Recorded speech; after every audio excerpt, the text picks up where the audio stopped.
hemos avanzado fuertemente en esa materia y creo que es importante destacarlo y quizás que se conozcan esos números porque la verdad que de repente se habla sin conocimiento de causa.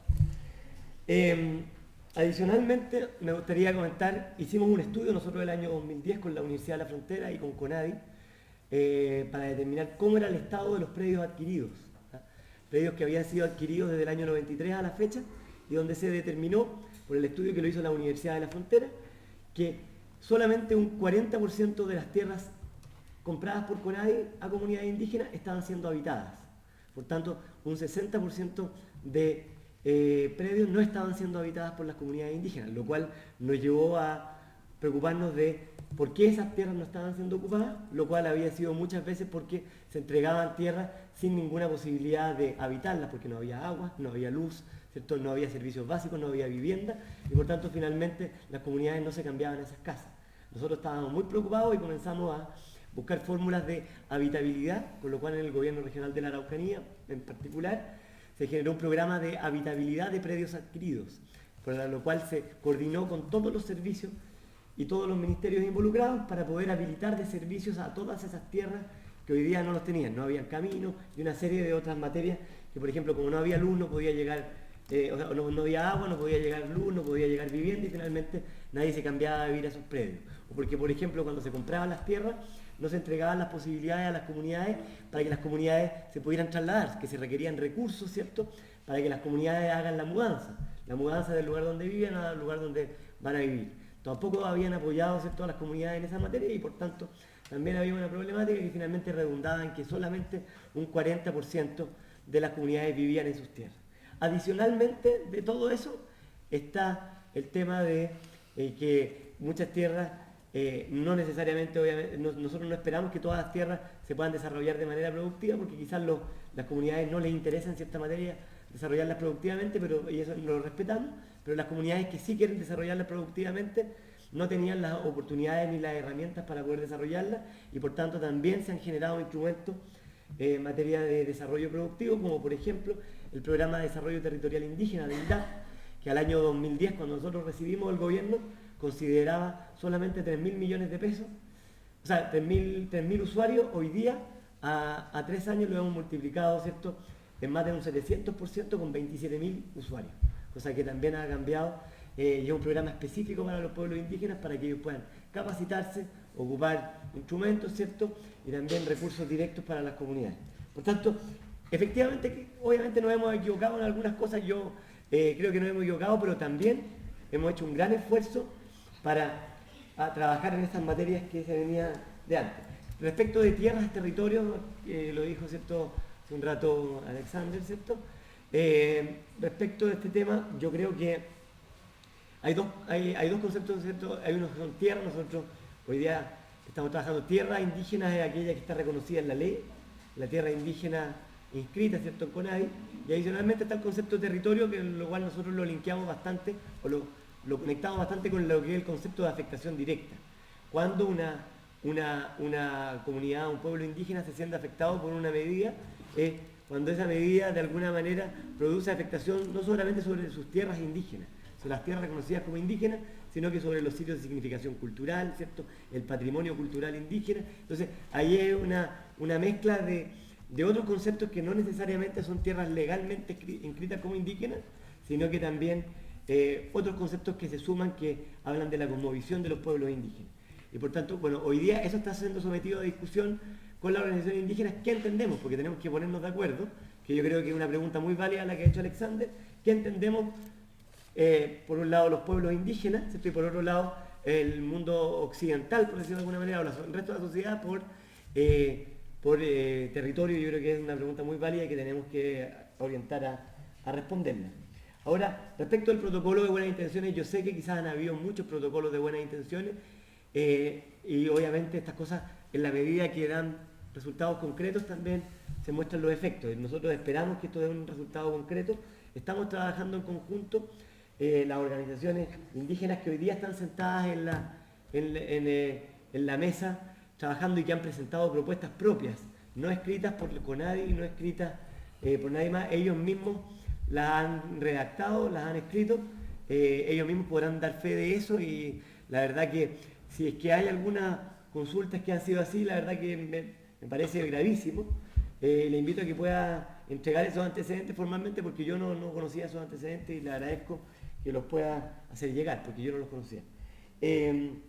Respecto del tema de la consulta, y específicamente de los dos temas, el CIA y la consulta general, a ver, primero aquí hay dos temas importantes.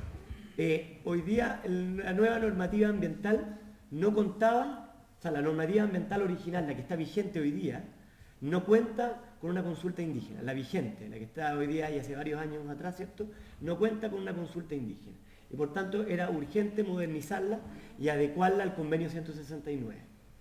Y para eso, ¿qué es lo que se tomó la decisión, ¿cierto?, de realizar una consulta incorporando una consulta diferenciada, incorporando que cada proyecto que afecte a los indígenas de una manera especial va a tener, además de la participación ciudadana, una consulta diferenciada. Para eso se hizo una consulta, lo cual obviamente ha tenido distintas posturas. Han habido personas que se hizo una consulta indígena, me refiero. Han habido personas que han participado de este proceso, hay personas que han objetado del proceso, eso no lo podemos negar.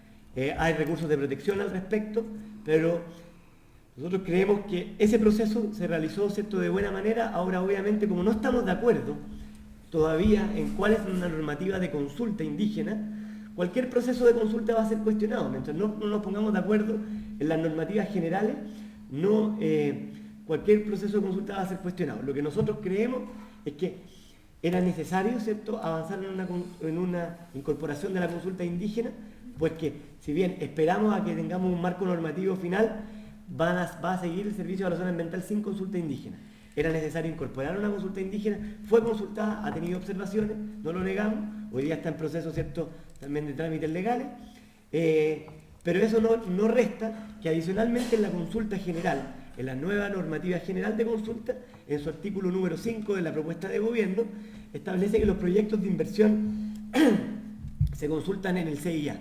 Eso está sometido a consulta. O sea, estamos en proceso de discusiones de esa materia. Nosotros creemos que esa es la vía más lógica, pero eso está sometido a consulta y por eso hoy día estamos sentados en una mesa de discusión con las organizaciones indígenas que han presentado propuestas y esperamos también discutir ese tema. No hay temas tabú en la mesa. Ese es uno de los temas. Nosotros creemos que la normativa ambiental que fue consultada, ¿cierto?, y que considera una consulta indígena, sí cumple con el estándar del convenio 169. Sabemos que hay posturas distintas y estamos abiertos a discutirla y buscar fórmulas, ¿cierto?, para poder llegar a acuerdos. No estamos cerrados en esa materia.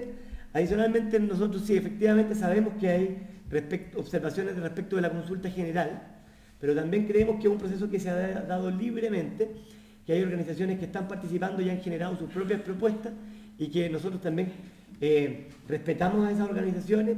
Hay organizaciones de todos los pueblos indígenas del país, no representan a todos los pueblos indígenas, no representan a la totalidad de los pueblos indígenas.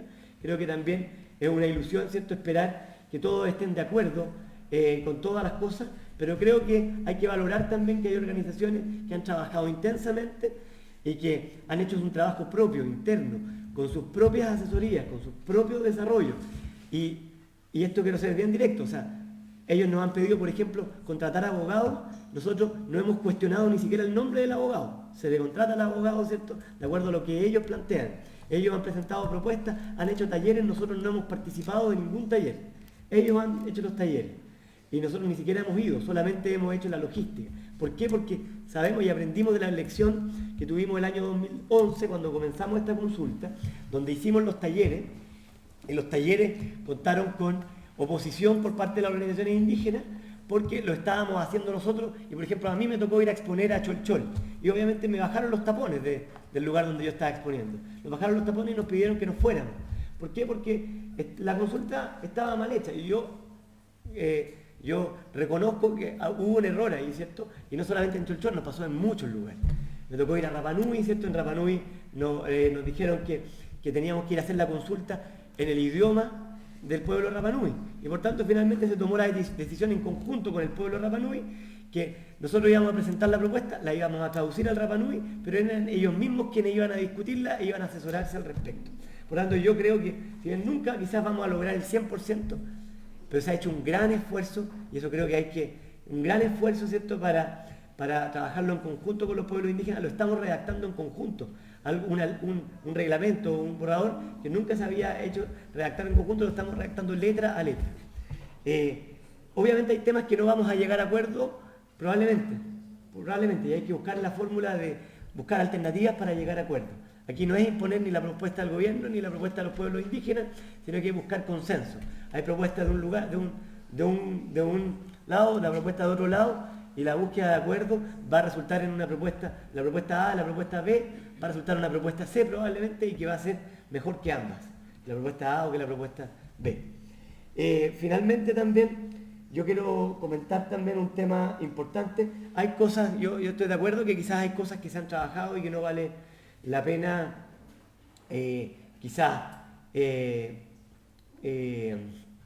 establecer. O sea, es que yo no estoy de acuerdo con perdón Domingo, pero yo no estoy de acuerdo con el tema de que no hay diálogo, o sea, que no debe haber diálogo. Yo creo que debe haber diálogo. A mí me da la impresión que por muy buenas iniciativas, y me parecen tremendas las iniciativas establecidas en la Comisión Verdad Histórica y Nuevo Trato, cuando por ejemplo en la Comisión Verdad Histórica y Nuevo Trato se habla de Consejo de Pueblos Indígenas en su capítulo 4.1, ¿cierto? Cuando uno le plantea la propuesta de Consejo de Pueblos Indígenas, ni siquiera una gran mayoría de las organizaciones indígenas al día de hoy, ¿cierto?, 10 años después, están de acuerdo con un Consejo de Pueblos Indígenas. Entonces, por tanto, me parece que hay que dialogar, porque no podemos imponer cosas que son súper interesantes, pero se discutieron hace 10 años y las organizaciones hoy día no están tan de acuerdo. Nosotros creemos que es una buena fórmula un Consejo de Pueblos Indígenas, pero tenemos que someterla a discusión. No podemos imponerlo, tenemos que consultarlo. Puede ser que las organizaciones indígenas nos terminen proponiendo otra fórmula. Creo que efectivamente el Parlamento Sami, que hay en Noruega, ¿cierto?, o las distintas, qué sé yo, el Consejo de las Primeras Naciones que está en Canadá, son iniciativas interesantes, pero tienen que nacer en conjunto con ellos o de ellos. La coordinación con los ministerios, ¿cómo funciona para aclarar también esa situación? Perdón que me tome tanto espacio, pero tengo hartas preguntas. Coordinación con los ministerios. Hoy día lo que está vigente, ¿cierto?, es el decreto 124. Cuestionable, ¿cierto?, pero es el decreto 124 lo que está vigente. El decreto 124 establece que la pertinencia de iniciar un proceso de consulta se debe trabajar en conjunto entre los ministerios y el Ministerio de Desarrollo Social. ¿Qué significa eso? Que para cada normativa, que un ministerio tenga la duda si se consulta o no, le consulta al Ministerio de Desarrollo Social, y particularmente eso deriva en nuestra oficina, en la Unidad de Asuntos Indígenas, con lo cual a mí me toca la responsabilidad, ¿cierto?, en conjunto con la unidad donde trabajan más de 25 personas, indígenas y no indígenas, de analizar la pertinencia de iniciar un proceso de consulta, con lo cual se piden informe a la CONADE respecto de comunidades que estén en esos territorios, sitios de significación cultural y una serie de antecedentes, y posteriormente se le envía un informe al ministerio respectivo recomendando o no la iniciación de un proceso de consulta, pero finalmente igual la decisión, esta es la normativa vigente, la decisión final igual la tiene el ministerio respectivo. En la propuesta de gobierno que hoy día está en discusión, nosotros propusimos que también hubiera un espacio para que las organizaciones indígenas pudieran solicitar el inicio de un proceso de consulta. Y eso está también en discusión hoy día, no solamente que fuera parte de la decisión estatal, sino que también los indígenas tuvieran injerencia en la definición de si algo se consulta o no. Obviamente adicional a todos los recursos judiciales o administrativos que existen vigentes. O sea, si alguien no está de acuerdo, como sucedió por ejemplo con la ley de pesca, si alguien no está de acuerdo que algo no se consulte, tiene todas las vías judiciales, ¿cierto?, o administrativas para poder acceder al derecho a petición y poder solicitar que se informe al respecto. Yo creo que, no sé si eso, creo que abarco casi todos los temas, puede ser que me escapa uno, pero eso en general. Muchas gracias. Muchas gracias. Domingo, para cerrar. Chuta, podemos estar toda la tarde, pero a ver. Yo sugiero que no nos enredemos mucho con tanto detalle. ¿En qué sentido? Lo que está en juego en el fondo de estos problemas, y particularmente en el tema de la consulta que hay que realizar con los pueblos indígenas, es fundamentalmente